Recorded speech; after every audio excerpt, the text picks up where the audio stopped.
It's an annual rite of passage.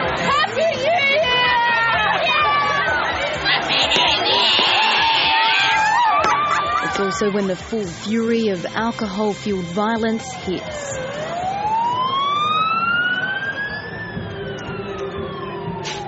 Nowhere is it more evident than in the emergency wards of hospitals around Australia in the early hours of the new year. The very fact that you stabbed yourself is of concern. You know, what should stop you from going off and doing it again? The problem is that when you came in here, you were upset, you were angry, and you were drunk. And we were worried about your belly. And you had quite a deep wound in there, and we were worried that you hit something important. It's an emotional time of year. Yeah. I'm not a self-harmer.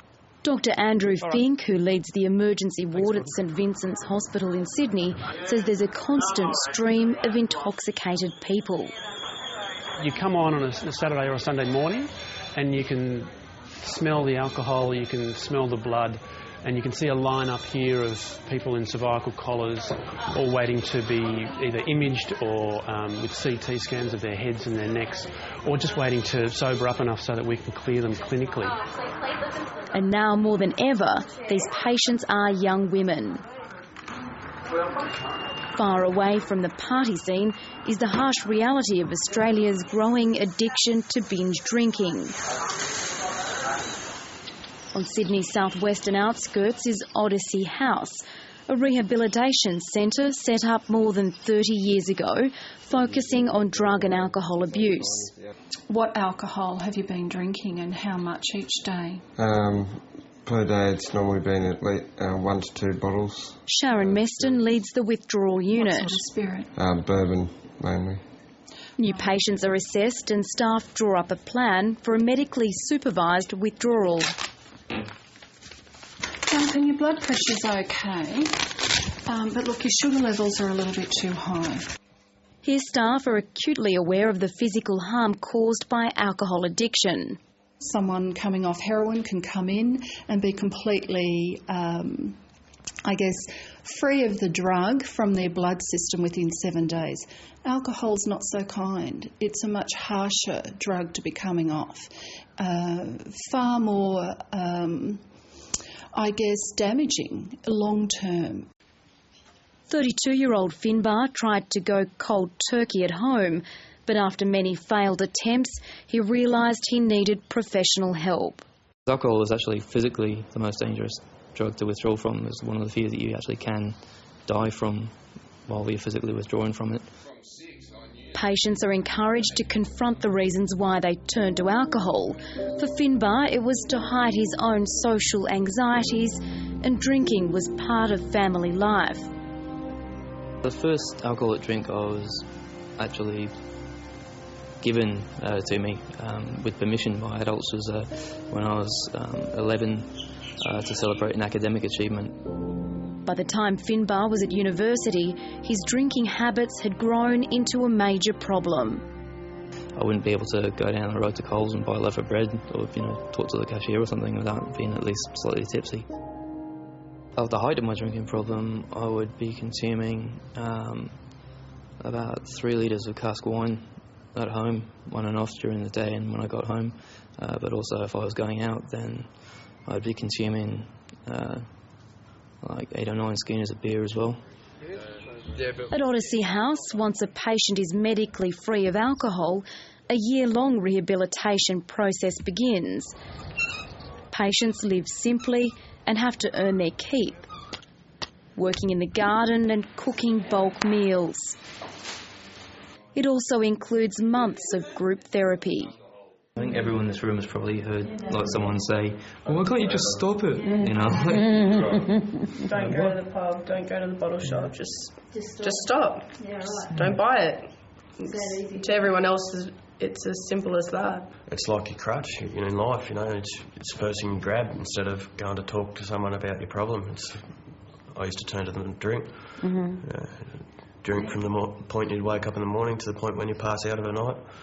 For me it is sort of a set time that I thought was okay. So it would be after the kids got home from school or when my husband came home, and I thought that made it sort of acceptable. So how difficult is it to stop drinking? It's hard because it's so cheap and easily accessible to it's everywhere.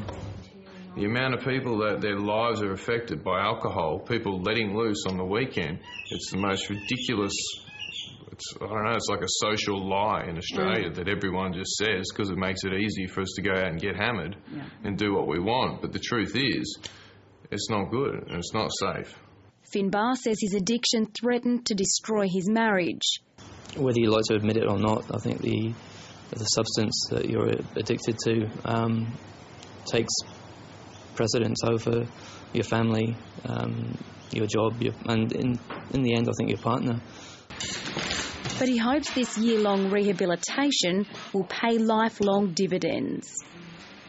Yeah, it's an investment in my future because I could have spent many more years stuck in the same rut of alcoholism, or I could have just set aside 1 year to really do something about the problem.